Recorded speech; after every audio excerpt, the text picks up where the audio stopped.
I think football brought me to Reading. I've loved also in my time of reflections, I love to read, especially the books written by coaches or former coaches, and like Sir Alex Ferguson and many others, Arsene Wenger, everything about managing, everything about the cultures, building the cultures in the club, and everything about techniques and tactics, methodologies. I wanted to just learn more and learn more. I had plenty of time. And in one of the books I read, Pochettino, Brave New World, I've read that he mentioned that his former coach told him in one point that he has to learn now about when he became pro, that he has to learn that now being pro means that he has to he will be paid for what he was doing. And another thing, one of the other things he mentioned, he said that football will take you wherever football wants you to be, or wherever football wants you to go. So I took that one and I said, this is exactly what is happening in my life, yet as a player and now as a coach. So I didn't expect where I'm going to end up. I was just expecting to see what is going to happen in upcoming months, and it happened. I think I've reached out to the right people so I could get my message across, and from there I got involved in conversations with the ownership and with the people from the club, so I could start giving my ideas and how I think I can lead the club and I can lead actually the team and instill not only my ideas, but a style of play and a winning culture.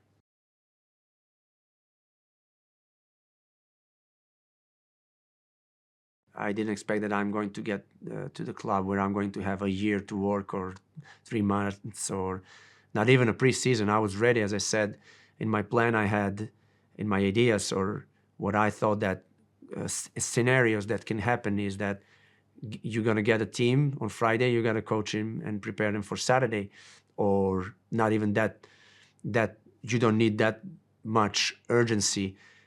But I was expecting anything, knowing that we are living very difficult times and the things happen very quickly, and knowing also the nature of our jobs, and the past experience proved everything I said. So I was ready, and I wanted to impact immediately instantly our team, prepare the team very focused, being very sharp, simple approach, things that we know we can do, things that we know that work. And as I previously mentioned also, put everyone in a system they know, put everyone in their positions that are not only familiar with, but where they play the best, and from there start building.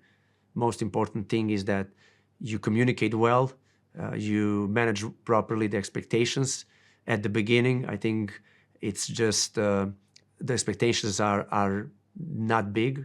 I'm not going to say low, but are not where they can get later, especially if you're successful.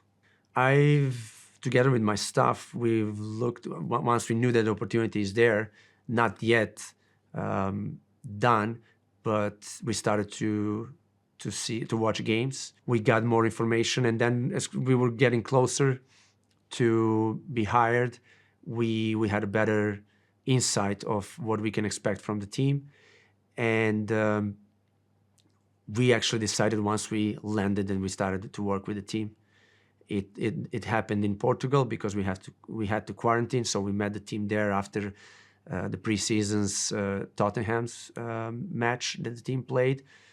We met there, we started to work, we had meetings, we had a lot of videos. I think video is a very important tool and very good tool to communicate expectations, especially on the field, what you want to be seen and how you want that to be done. And that first week, we kind of introduced our ideas and what we are expecting from the team and from everyone on the team in their positions. And then the second week, as we only had 2 weeks, we wanted just to evaluate how the team was understanding and developing towards our short-term goals we had at that point. Once we moved into the third week, we were already preparing for the competition. So we had to decide how we were going to play it. And we went to a system that was known for the team. We saw that they played the system in the past. It's not a new system in the football, 4-2-3-1, and a system that especially myself and my staff also know how to quickly work with. So that was helpful. We put there our non-negotiables. I must say that so far I was talking about and giving almost credit to everything what we did, but I had and I have an amazing group of players who were and they are still hungry of information, of thirsty of learning and improving and just getting better, because I think all of them, absolutely all of them, want to win. And whatever you prompt there and whatever you propose to the team, I was surprised how quickly they wanted to implement and they were actually capable of. And I feel, because I got excited about how well the things were developing and how well the guys were working and playing and winning. And now I feel a little bit guilty that I wanted too quickly to go to the next level and maybe opened our team too soon to what we are capable of doing and what we did later, even with all those injuries and setbacks we had during the season. So I had to contain myself a little bit, and also to be cautious with how much information we give to the players, because again, huge credit to every single one of the players I've been working so far for how quickly they adapted and developed to the level we are playing right now at this point.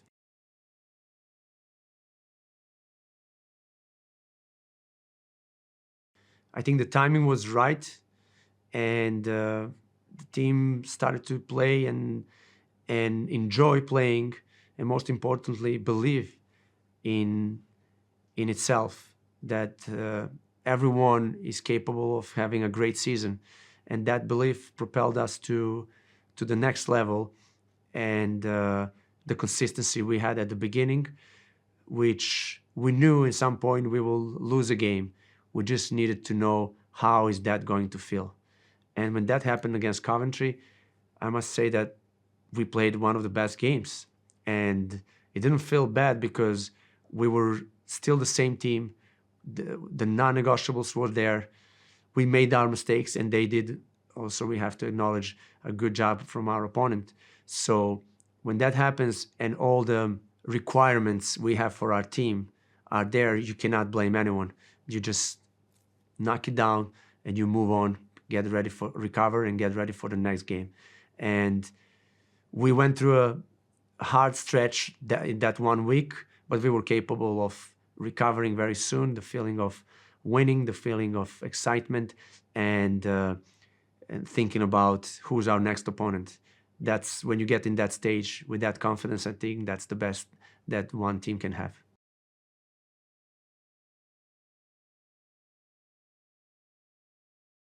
João and myself, we had a couple of meetings until we got to know each other a little bit more. We didn't have maybe deeper conversations, but very good relationship. And when we got to know each other a little bit more, I was able to communicate with him and actually present him a plan for him how he can excel all his potential, which I think it was obvious from the first day for us. And he liked it. For me, the main thing was keeping João healthy. That's one of the things. And then how we can get him in the positions and situations where he can use all his power, all his clarity in front of the goal, and also creativity that he has. Not only that he is capable of scoring great goals, but he can assist. And I think one of the beautiful assists he made this year was back heel pass to Meite against Blackburn in that 8 seconds goal we scored and opened the game with that. So I think the communication is the key, not only with João, but with everyone. A plan. I think when you have a plan for a player, usually if the player agrees, that helps him to have clarity and to know what he has to focus and what he can expect from moving forward. And again, it's very important to, from time to time, to reassess that plan and the progress, and if needed, to adjust it. So, and it's not only with Lucas, it's we're looking to have the same with everyone. But don't get me wrong, you can't create organically those moments and the content that you need to have before you give a plan to someone. You have to get to know the player better. So it's not maybe always easy with those players who are not participating that much, but at least they also have to have some guidance and expectations before you can get to know them better, and then say, okay, these are the expectations, or this is your plan. I think that we also needed time to get to know Michael. His talent is obvious. Everyone, not only in the country but around the world, the first thing they say when they watch our games is, "Who's number 7?" or "Where did you find number 7?" and all that stuff, which is great. And Michael is aware of that. And I am always very sensitive with his young and eager spirit to develop very quickly to the highest potential and level that he can reach. I think that he will do that. I think nobody should put brakes on his progress, which is so far skyrocketing. But also we need to know that, and especially him needs to know that everyone takes some certain time.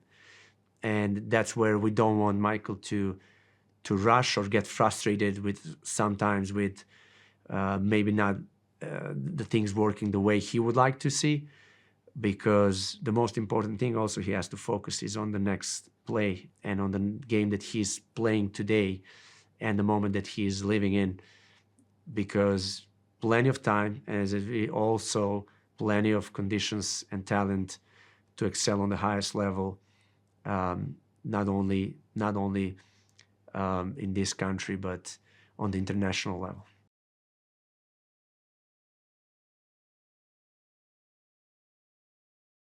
I can achieve the best possible outcome from everyone who signs up for giving their best, never giving up, always playing until the end, looking to improve and learn in every session, in every training, every meeting, video, and most importantly in the game, and all of those who want to celebrate our success at the end. The success is definitely part of everyone's effort, and everyone being on the same page, and everyone understanding the sacrifices that we have to do sometimes. But at this point, I'm very happy with the progress so far, and very happy with the group of people. I'm promising nothing but giving my best, and we'll see what that best will be.